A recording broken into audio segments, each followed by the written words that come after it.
it's maybe in a way easier to join from the outside and to be known as the head of that team than to be part of the team and then to be promoted.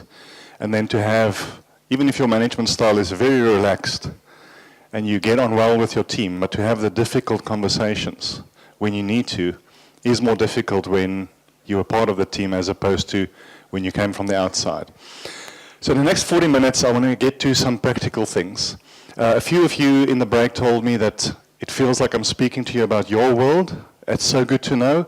Hopefully some of you feel like that. Does it ring a bell? Okay, that's always good. Otherwise, it's such a great, fantastic theoretical conversation, and you walk out of here and you say there's no practical application. That's not what we want. Okay. I want to teach you from the little bit that I've learned, and there's most likely a lot that you can also teach me. And we need to learn from each other, and that's why I like these events, to network. Firstly, to realize that we all deal with, to a large extent, the same kind of issues. Because it's easy to start feeling like you're isolated, maybe there's something wrong with you, maybe it's just your problem. And then you speak to somebody from another organization and you realize 80% of the issues you share in common. And then you try and learn from each other. All right. So, there's Annie again, doing the heavy lifting. I want to get into a few practical issues. So let's just reiterate. Annie got the job. She's now head of testing, head of QA, exec, or whatever you want to call it. Imagine yourself in that position. Some of you might be in that position now. You're the head of testing for your organization or within the division in your organization, like in a bank. Maybe you are in retail banking and you head up their testing team, but there might be a testing team in corporate and investment banking. Whatever the scenario, you can be a manager of a team of 5 people, or you could manage a whole division of 300 people. I think some of the principles I'm going to share here will hopefully apply to all those situations. So again, you might already be the leader of a team. Hopefully you can apply some of this, or you might be have the ambition to become the leader of the team, head of testing. And then where do you start? So now imagine Annie. She just walked out of her boss's office and he said, congratulations, let's shake hands. You're the head of testing. And he also tells her that testing doesn't work. You take too long. You cost us too much money. I don't even know why we need testing, because the developers say they can do all the testing. And this company from India said they can do all the testing at a quarter of the price. So now you need to manage your boss's expectations. So one of the first things in any job, not just in this scenario, is find out what is important to your boss. Find out what he or she is measured on. Because what you need to deliver will be a subset of what he or she needs to deliver. Does that make sense? So what is your boss's KPI, key performance indicators? What is he or she measured on? And you know how many times we get a new job and we never ask our boss that question? What is important to you, Mr. Boss, Madam Boss, or whatever? See that gender inclusivity I've just done there? I've worked mostly for women all my life, and I like it a lot more than working for guys, by the way. Okay, so gender inclusivity. But find out what is important. How will you be measured? How will you know I've been successful? This is a good little sentence to write down. And I'll say it 3 times. We will know we have been successful when, ... I will know I have been successful when. We will know we have been successful when. That answer to that question is key for you to get from your boss and your boss's peers, maybe your boss's boss if you have some sort of a relationship there. But what is the thing I need to do for you to see me as being successful? Because you can end up doing a lot of really good things. Changing your team. Maybe a lot of them are demotivated, now they're excited. Maybe they are doing things too slow, now they're doing it faster. You could really go home at night thinking, I'm doing a great job. But in the eyes of your boss, or your manager, or your exec, the person who's going to measure you, are you successful? You might also find that the thing or the things that your boss say is important to him or to her is a little stupid. Like, why are you worried about that? But you can't discard it. Maybe you can still fix all the other things that you know you need to fix. But don't forget, it all comes down to what are you measured on. So in any job, but now in this scenario with Annie, that's one of the first things you need to find out. Sometimes your boss won't be able to articulate that. He might just say, listen, the place is just a mess, fix it please. And that's your mandate. That's difficult. Because how does he or she measure it being a mess? Because also remember, as the higher you go up in an organization, the more there are what I call bullshit filters. The real problems don't get to the top because we're all covering our asses, everyone. They only hear the great stories and how great everything is. And when they hear one complaint, so they hear 50 great stories and then they hear one complaint about your team and your area and they think it's a mess. So it's managing perceptions. Managing perceptions down, in other words, the team you lead, managing perceptions up. Remember this phrase, perception is king. And with that I don't mean be false, be anything other than your true self. I believe in authenticity, but it's how people see you, especially your boss and the people you're trying to influence, and we'll touch on some of those roles. How do they view you? The other thing Annie needs to do, again, whether she's internal or external, is what is the current view from business or from her peers like development or architecture or elsewhere? What is their view on the testing team at the moment? If she was part of the team before she was promoted, she will most likely know. If you come from the outside, you might not have an idea. It's always good. Spend time with some of your key stakeholders in honest conversations with humility to say, I'm here to learn from you. Even though some of them will say things that's not right or it's their opportunity to be full of ego and tell you what to do, humble yourself, go and find out what is the perception. The perception for testing more often than not is what? You're too slow and you cost us a lot of money. Testing is almost like a grudge purchase. We all have insurance, life insurance, car insurance, or whatever. I would like not to spend that money on insurance because I get nothing for it until something goes wrong, until my car is stolen. But I would prefer not to pay insurance. A lot of people see testing as insurance. We have to test because it's part of the SDLC and we must make sure the stuff works. But if we build it right from the beginning, we don't have to test it there. And spending a lot of money, and look at that 26% I showed earlier, maybe in your organization it's 50%, who knows. But a lot of money is being spent on testing. And again, as we go through these bullshit layers to the top, that person on the top who owns the budget for you to do testing might have a perception that it's just a waste of time and a waste of money. So can you see that none of your technical skills, none of your tools and frameworks will answer that question? Then you need to go to those stakeholders or to your boss and say, how do you, or let's agree, how do we measure quality? What does that mean? To say, make things work is not a measurement. To say, make it work cheaper is not a measurement. To say, well, make it work faster, because how do you measure that? We have been successful when? So do you want me to bring down the costs of testing with 20% over the year? And is that realistic? Do you want us to increase our velocity? But then you are hostage to the greater IT organization. You can test as fast as you want. If the rest of the organization doesn't work well together, you will not have it in your power to increase the velocity and the speed of testing.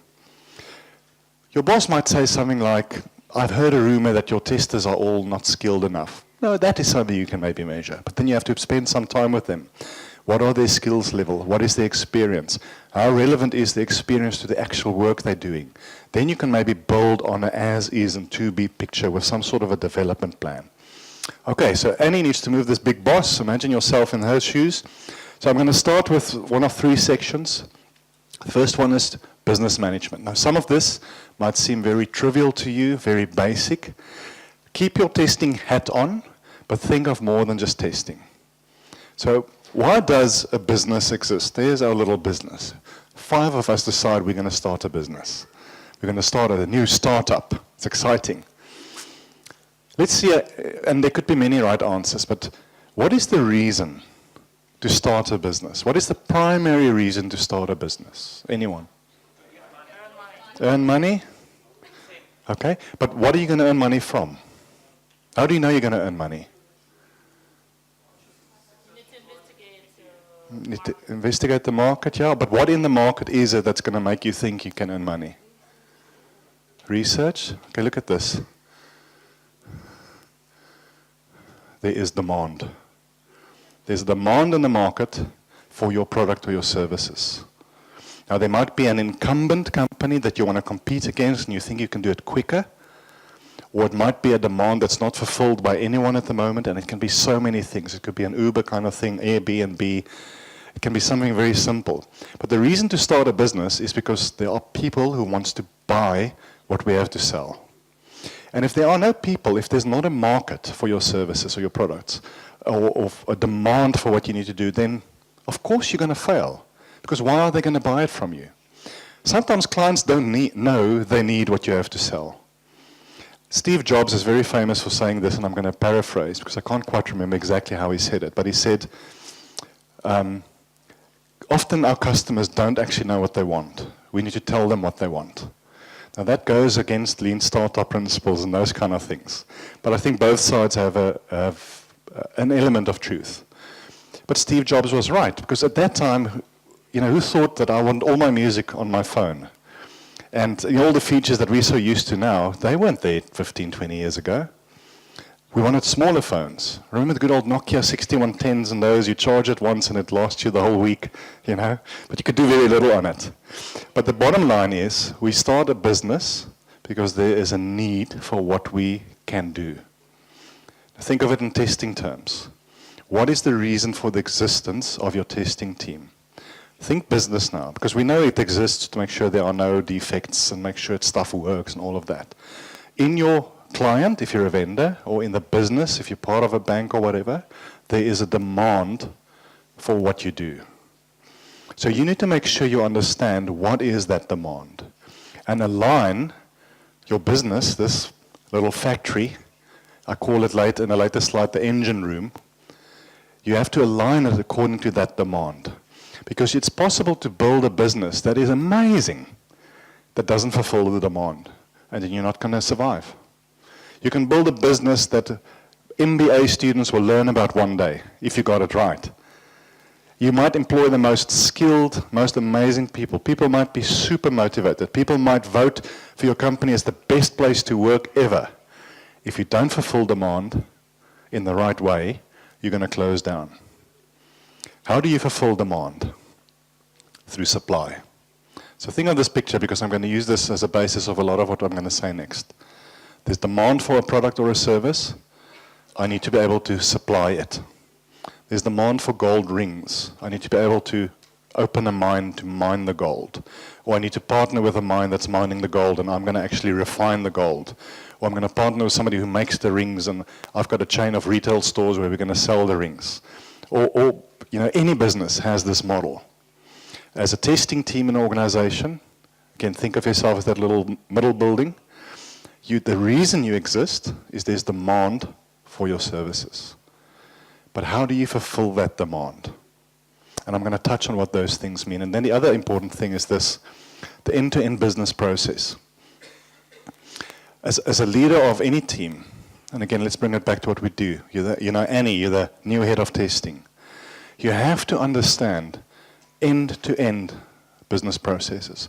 Maybe not in great detail. You don't have to be a process engineer. You don't have to have 55 pages of schematics. You have to understand the basics of it. So you're Annie now. Your boss has just appointed you. Where do I get my demand from? Who are these people? Which divisions do I work with? Which divisions in the bank, and I'm going to bring it back to a bank just to help me illustrate it. There might be divisions in the bank that don't want to work with me because they say in the past, you guys always screwed up our testing. So now we've just started our own testing teams. So pick your battles. The CIO or the execs might mandate that everyone in the organization use your testing services, but that normally doesn't work. Yes, they're told they have to, but they will still sneakily recruit their own testers on the market or use a vendor that nobody knows about. Sometimes it's somebody in the team's brother, sister's company that provides people or something like that, all right? So you might say of the 55 divisions in the bank that might need testing, only 3 really wants to work with me. Then that's where you start. Because now you have to build a reputation. Maybe you have to change a past reputation that's very relevant, but very negative. Because you just became head of testing, you joined from the outside, you have no idea what people think. And that's why I say one of the first things, if you were somebody like Annie, is spend time, firstly identify all the stakeholders, and spend time with them, and you have to do it quickly because you have to start delivering value quickly, and find out who are the people who want to work with you, who are the people who are against you, Who are the people who are ambivalent? In other words, they say, nah, we'll see. So I'm not against you, but you know what? We've tried this testing thing with that division so many times. It's always a mess. It costs us money. The defects come through production. We're not going to use you. So you have to, as a business-minded person in QA, find out where's my demand coming from. And then the very important thing is, how do I fulfill that demand? Think of people, process, technology. People will always do the work, no matter how much we go towards robotics and artificial intelligence and all those things. And those are relevant topics. But there will be people in your team who will do the work. Maybe right now the maturity level is low. It's maybe a lot of younger people, a lot of manual testing, for instance, or you could be inheriting a digital, amazing, exciting team that's already using machine learning and stuff. You don't know. You have to find out. And then you have to find out, is your supply, your current team, your current tools, testing tools, your current environment, your current vendors, are they suitable for current demand? But more than that, are they suitable for future demand? So that's another thing you need to find out. Right now, we're kind of testing most things and it's going okay. But you have to find out what is the IT strategy, the tech strategy of this organization. What will happen in a year from now that's different? Maybe they're busy digitizing a lot of their client services, where right now it's not digitized. Maybe they are on some sort of robotics process automation journey or AI journey, and they will need to have quality for that as well. Maybe they're expanding into different regions where you need to be able to employ people in that region. It could be 1,000 different things. So find out the picture when you get this job. Where are we right now? Who are the key stakeholders? What is my team like, skills-wise, relationships-wise, and so forth? What is our reputation? And build on some sort of a plan, something that you can show value, even if it's small value, very quickly. Because now you need to create momentum. One of my last slides is a book that I'm going to recommend. And a lot of what I've learned has come from that book. Is in order to have credibility as the new leader, you might not change the world.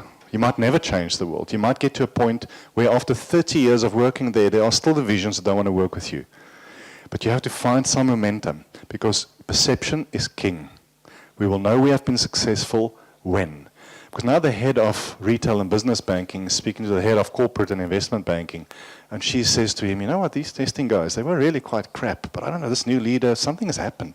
People are motivated, actually getting stuff done, it's not costing me as much money. And through that reputation, not because it's mandated, because you know, any one of us, if somebody tells you you better do it, we will find a way of not doing it, okay? Through that reputation, through that momentum, more and more divisions in the company might want to come and work with you. You have reusable assets. It's quicker for you to do the work. You bring their costs down. Remember one of those first slides, the testing guy jumping up and the business guy sitting like that? What's important to the business guy? Okay, so remember this model. For any commercial organization to exist, there's a supply because there's a demand. Now let me quickly touch on funding model. You're head of testing. How is testing funded in the organization? For some organizations, it's just a cost. They know I've budgeted 10 million euros for the year, and you're the new head of testing, and your boss just say, just do your job within that budget. I don't care how you do it. Okay? Or you might be funded through projects, which in my experience is more often the case than not. So you maybe have some organic costs. Organic costs means things like tables and chairs, laptops. Perhaps your testing environment, which is sometimes a huge expense, is an organic cost. It's, in other words, it's what you need to get things done.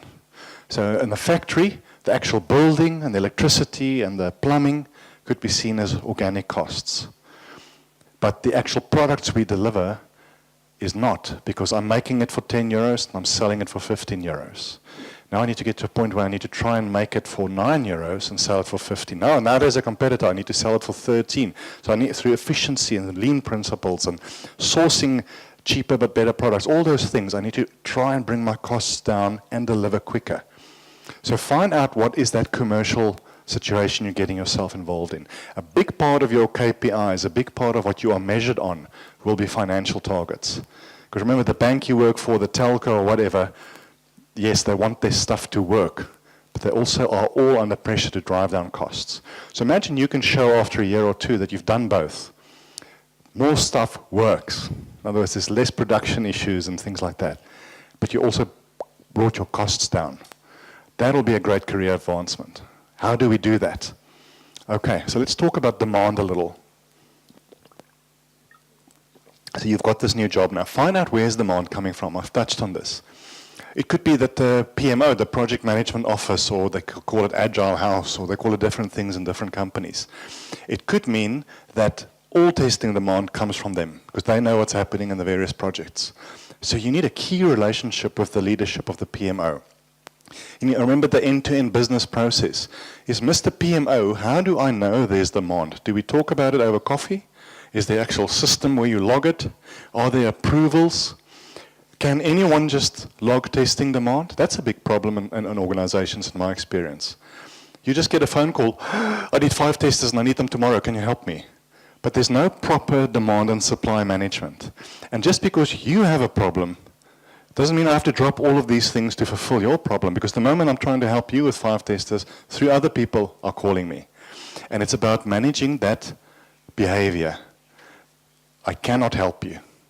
Why not? Because we have a proper demand logging system. So, you know what I love to tell people, it's sometimes not good. Don't make your lack of planning my problem.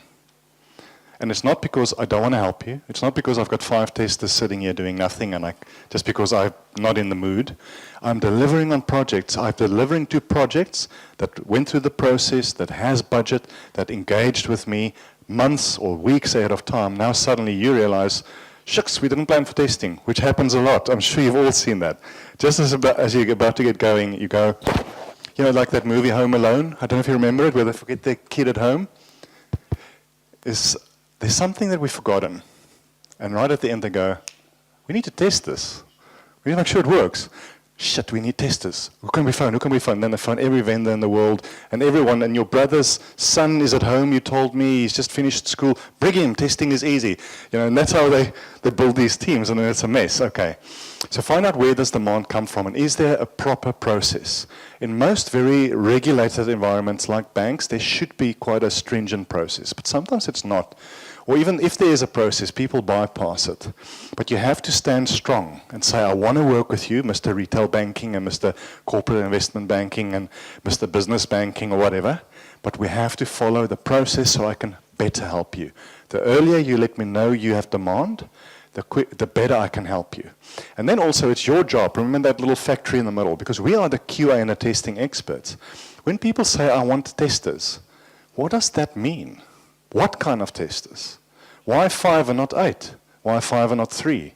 Well, I want automation guys, because this is a nice topic. I just want to automate all this stuff, because you know the guys from IBM or from Accenture or from Dell or wherever told me we just automate everything. Automation is quick and it's easy. We just use the tool. So see, it's that perception thing again. And then you have to say, Mr. Business Owner, it's not how it works. Because then you need to take their hand and guide them as what test assets do they have already. Normally it's in such a mess that you can't even start automating it. Then you have to help them through that maturity process. You do it as a colleague that wants to help them. It's in a collaborative way, but boundaries in this kind of a role is very important. When to say, no, I cannot help you. Or no, I cannot help you right now. Why? Because I don't have testers available. They're all on projects. Or I've spoken to a vendor, but we're still finalizing the contract, the master contract with them. They do have 5 guys in India that can help offshore, but I can't just use them because there's no commercial agreement in place just yet. Find out the source of your demand. I've spoken about the demand approval process. It doesn't have to be a stringent process, but just make sure that not just every man and his dog can come to you and say, we need testers. Because now they say, okay, I need 3 testers and I need them tomorrow. And a week later they go, no, the project is frozen, so you can take them back. They can sit on your bench and you pay their salaries. Thank you for playing with me. You know, so you have to be, remember the internal workings between you and business is also a commercial agreement. Is, Mr. Business, do you want me to take all the risk? You've got a huge project. You need me to find 20 automation engineers. And you think the project's going to kick off in 2 months, but what if I get all these people and it kicks off in 6 months? What do we do with them and who carries that cost? So you need some sort of agreement about who's going to carry the risk for it. Can you see, as I'm speaking, It's got nothing to do with testing almost anymore. Think of that scale I showed you. It's all business, it's all commerce, it's all about carrying risk, it's all about what you measured on. The funding model, as I said, could it be organic? The company says, just you've got 10 million euros, use it. Or it could be that for every person on a project, you recover from the project. So you've got an internal time capturing system. Then you need to make sure, am I allowed to make profit? Normally you're not. But I worked for an organization where we were allowed to uplift our costs with 5% only, because we worked out that if we take our 400 or 500 testers and they're all recovering with a 5% uplift, it will fund our organic costs. So our environments, our desks, our laptops, our admin staff, people, leadership, people who are not on projects. And you have to work that out. You might say, if I look at my staff who are not on projects, it costs me 5 million euros a year for their salaries, and I've got 200 or 300 testers on projects. What is that margin that we need to make in order not to be a cost to the bank? I need to be able to show to my boss that we funded ourselves. Yes, we didn't make a profit, but we funded ourselves through being deployed on projects. And then what's your agreement with the PMO and the projects? How do you navigate that? What do you do if they don't want to approve your timesheets? Now you can't recover those costs. At what stage do you tell the project manager, if you don't approve the last 3 months of timesheets, I'm going to pull my team off? And then there's all kinds of political battles about that. Okay. And then I mentioned the future view. Don't just be ready to fulfill current demand. You have to have a view of what's coming. What kind of major programs and initiatives? What kind of capacity do you need for that? I've got 12 minutes, so I'm going to have to rush now. Supply. What have you got to deliver the demand? And here I'm talking about capacity planning. If you have 200 testers in your team, do you have a scientific way of knowing on what projects are they? When are they rolling off? What skills do they have? In other words, simplistically putting it, a capacity plan is, I've got 200 testers, I've got their skills mapped, I've got their projects mapped, a new project pops up. And I need 5 automation engineers with Oracle experience, as an example, or with business banking experience. Who in my current team have those kind of skills, or have some of those skills, are employed at a rate that fits the budget here, and are rolling off projects in the near future that I can send there. You can't manage that through Excel. Maybe if you have a small team, it's tricky. There are systems, the PMO in your organization might have some sort of a system already, because they might manage this process on your behalf. But you have to be able to say, these are all the chess pieces I have, all the people, and this is the demand. Can I say yes or no? Or can I say yes, but not now? In other words, Mr. PMO or Mr. Project Manager, I actually can help you, but not next week, only in 3 weeks. Because I have a scientific model of managing what I have at the moment. Or I need to recruit more people because I don't have enough capacity, but recruitment can take 2 or 3 months. Because you need to find the candidate, you need to make an offer, which in some big banks and organizations takes 2 months because HR is so slow or whatever. And then that person needs to resign and give a month or a month and a half notice. So it might be 4 or 5 months before that person comes. By that time the project could be finished, or the timelines could be moved, or they found another job. Or you go to a vendor and say, I need 5 testers or 20 testers, and they must be onshore, they can't be offshore. No, I can't pay 200 euros an hour, I only have 180 euros an hour. Negotiating with them. Okay. Remember, your assets are part of your organic costs. Onboarding is an important thing. I don't know in the organizations where you work. Like I just said, you need 5 people. You might even know 5 people. You might even know 5 people you interviewed last week and you want to make them all offers.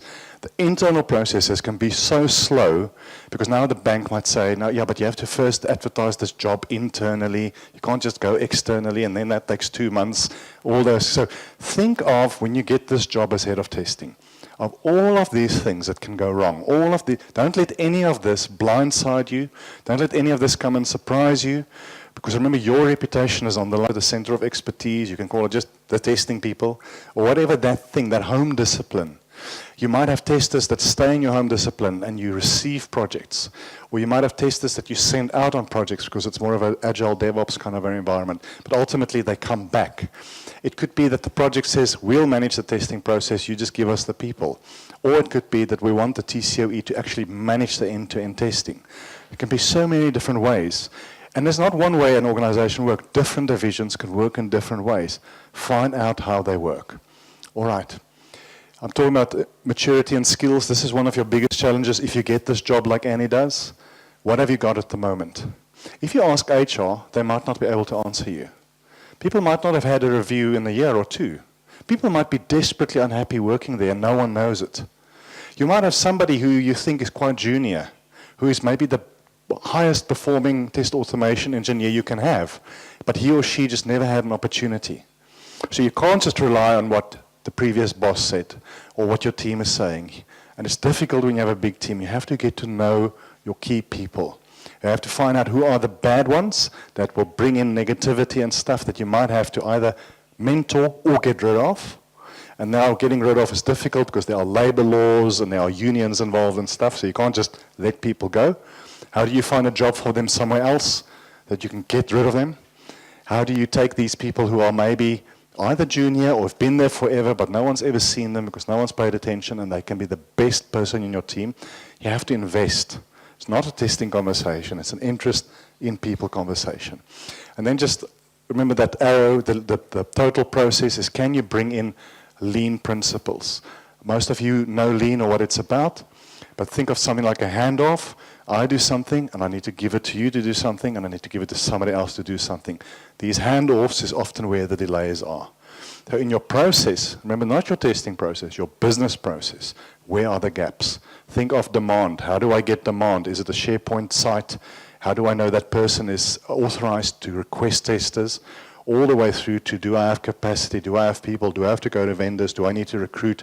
All the way through to deploying them on the project, making sure we have reusable assets, managing the expectations. Are the testers doing okay? What are they struggling with that's out of their control? What are the handoffs? Try and automate that process. You know, something like, forget RPA, Microsoft Flow. I'm talking about like documents flowing or information flowing. Don't rely on emails. I'm sure we all in this room have way too many emails, and what happens is there are urgent things that you don't pay attention to. So think of, how do I work with business? How do I work with my vendors in a way that's automated, in a way that my team members are empowered to make some of their own decisions, to make sure that this central little engine room operates smoothly and as much automatically as possible. Now I'm going to have to rush through some of these. I've touched on this. Get a view of your current team. Remember your permanent staff? It's all about HR policies. Have you ever read an HR policy? You maybe have read your own, or you maybe read one when you started there, but now you've worked there for 8 years. Do you know what it says? Do you know what the highlights are? Do you know to what extent you can do disciplinary actions against your people? Do you know how the promotions work? Do you know how the job scales work? You're currently on a level 2, which means this salary scale. You want to promote somebody to that level, but they must have a degree to get there, for instance, or whatever. Make sure you know what it's about. Hopefully you have an HR business partner who is good. More often than not, unfortunately, you will not. I don't like HR people. So you have to find these documents, read it yourself, so you know, because you're going to make decisions on assumptions, and then it'll backfire because the labor law or the unions or whatever will be against you. Make sure you understand it. Make sure you understand the contracts. You might have 4 or 5 key vendors in your area. What does that master services agreement says? A big thing in those agreements is what we call non-solicitation, which means I cannot recruit somebody from the vendor for myself, or the vendor can't steal one of my people without written permission. That's a key thing in the contract, because otherwise, before you know it, your people are gone. They're stolen. People you invested time and money and training into. But the vendor also wants to protect themselves. They don't want the bank to just take my people. So we need to agree on this. So think of it. You've got a vendor person in your team. You're really keen to bring them on board. You can't just make them an offer. In fact, you can't even talk to them about it. Go to HR, find out what the labor law says. Find that master services agreement. And I can tell you now, again, my experience. If you go to the vendor management office or to legal and you say, please give me copies of all the vendor contracts in my area, you'll most likely not find it, because we don't even know where it's saved. We don't even know where it is. Now you have to phone the vendor and say, I'm embarrassed, please send me a copy of our agreement so I can make sure what it's about. But understand what the labor law says and the agreements. Your future teams, you've now mapped where your team is at the moment, where the skills levels are. You've got a view of future demand that's going to come your way. Now you realize I most likely have don't have the right people in my team from a skills point of view. So now we have to look at redeployment or offboarding. We need to look at change management. We need to look at baselining their skills and either training them ourselves or getting an external vendor in, all those kind of things. And that redeployment and offboarding is where it's difficult when you're from the inside. You have to get rid of people that you know and are friends with. Capacity management and deployment. This is roughly based on the Spotify model, and I'm not going to go into detail here because of time. Find out how your organization works. Do you deploy people to a specific tribe or guild or chapter? You know, some of us use those words. Do you deploy them to a project and it becomes that project's responsibility to manage them? Do they stay your responsibility even though they're deployed to a project? How do you know what they've done here is similar to what they are going to do there? So rather than employing somebody else, I can actually just use this person there as well. It's a scientific way of managing it. In your bigger organization, so not only do you need to make sure you understand your team and what your boss wants, what is the bigger organization? Who is your HR business partner? Who's the head of legal? Who's the head of the vendor management office? Who looks after the unions and relationships with your workers? Map all of that out so you've got relationships with them. So when you phone them and ask for help, they know who you are. What's the principle? We like to work with people that we like. So don't phone HR one day and for a year you haven't even phoned them and say, hi, can I come and introduce yourself? Now they're going to go, who is this guy? Why must I help him? They know your face. They know who you are. They know why it's important to support you. So figure out who all those people are. Oh, just back one. Influencers and enemies. So there might be people who's got nothing to do with what you're doing, but they're influencers. So I might want to convince her about something, but we have no relationship, or she doesn't like me. But I know they're friends, and we're friends. So maybe I must convince him, because I know they're going to go play Tempen bowling some night, and he's going to tell her. So I need to map it out. It's almost like a chess game. So be smart about how you do these things. Almost done. This is a graph from Tricentis. I've used it often in my talks. It shows us the evolution of testing, quality.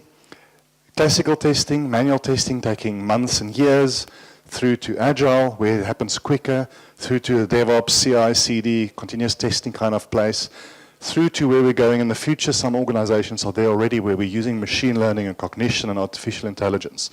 Most organizations in the world are here. Most of the companies you work for are here. Manual testing, some automation, some sort of Agile, or we might call it Agile, but it's not Agile at all, you know, proper Agile as it should be. Some of us in specific little areas are doing some continuous integration and continuous testing. It's very rare. So when you inherit this testing team, try and map them on something like this. Now, you can use something like CMMI or TMMI that I'll refer to just now. They're all just ways of helping you map this. This is where we are, this is where I need to go. This might be different for different organizations. So retail banking, you might have to have this approach. Business banking might say we're happy with manual testers. Another division say we are doing this already. If you can't send us testers that know what Dockers and Jenkins and all that kind of stuff is, don't even bother. You can't have one approach for every one of your stakeholders. You have to find that out. How do you do it? Go and introduce yourself, spend time with them, find out what's important to them. They need to look at you and say, this is the best thing since sliced bread because this person is helping me deliver quicker. TMMI, a lot of you will know what it is based on CMMI. I'm not going to do a lot here, but it's one of the ways to map it. When you walk into that team for the first day that you've now inherited, where about do they fall? Chaotic processes. A lot of us work here. There's not really always processes in place. There is a policy, there is some planning, there is a proper test organization. We can actually measure what we do. Now we're optimizing processes. Go and have a look at the CMMI website. Some testers don't like them. I think this is not the be-all and end-all. Is that my sign? Oh, it's outside. But I'm almost done. It's one of the ways to figure out where are you and where do you need to go. This is the book I wanted to show you. It's called The First 90 Days. It's about 2 or 3 year old book. And this is just from the table of contents. It's not a technical book, it's a business book. But what this book is about is when you get a new job, what are the things that you need to look out for? And I've mentioned some of them. One of the things that I learned from this book is find out what is important to your boss. That's the thing I mentioned earlier. Find out that what you are measured on is understood. So there's a lot of things you can, for instance, start doing before you even start that job, certain conversations, etc. So it's not a testing book, it's not a tech book. There are many books like this. This is one I can really recommend. Whether you are now in a new job or part of your ambition is to start in a new job. It's a great resource. Okay, so back to Annie. Now she's a superhero, okay? But she went through a lot in lifting that heavy box. So imagine everything I told you today, you can learn it in two ways. Either through experience, a lot of blood, sweat and tears, a lot of failure, or you can learn it, a lot of it, before. Imagine you just take some of the things I said to you today, like what's important to my boss, where's my demand coming from, who do I need to have relationships with, what's my vendor contract saying. Even if you just stick to that, you already have a step ahead. Otherwise, it's going to come blindside and hit you. You're going to negotiate something with a vendor, and then somebody's going to say, but the contract doesn't allow you to do that, and you've based your whole delivery on that agreement, as an example.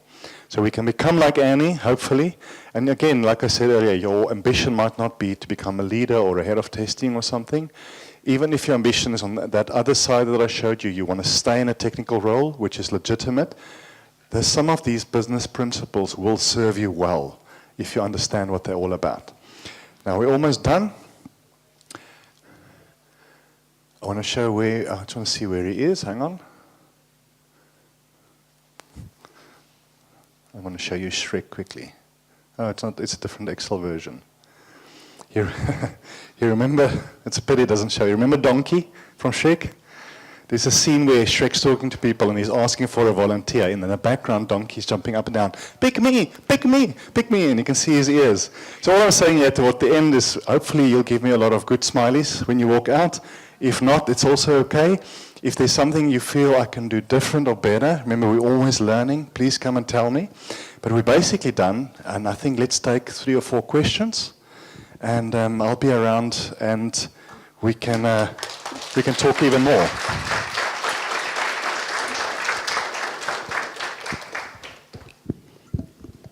Hello, and thank you for the lecture.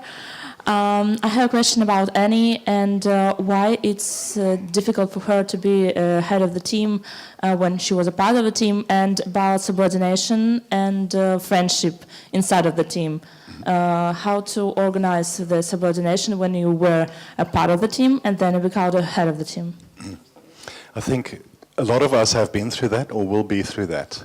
So it's relevant. So if I understand your question right, is how do you practically do this? We were all now in a team, we were friends, we after work would go for a beer, I know what your partner's name is, I know your children and stuff, now suddenly I'm the boss. Now, I hope I can say this. So when you become the boss and you're a part of a team, don't become a dick, okay? Sorry for putting it like that, okay? Don't become arrogant or try and lord it over people, because you won't get cooperation. You know, there will be no respect. Even if you come from the outside and you do that, people will not respect you, because remember, respect is earned. You can't mandate respect. People will maybe smile and do things because they know their salaries and their jobs depend on you, and your good graces and your goodwill. But we live in a world that's different to maybe our parents. We've got options.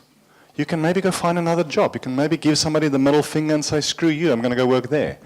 So I think if you become a leader of an existing team, is the balance of remaining their friend, still going with them for beers, having that close relationship, but also helping them understand that you've got a more difficult role now.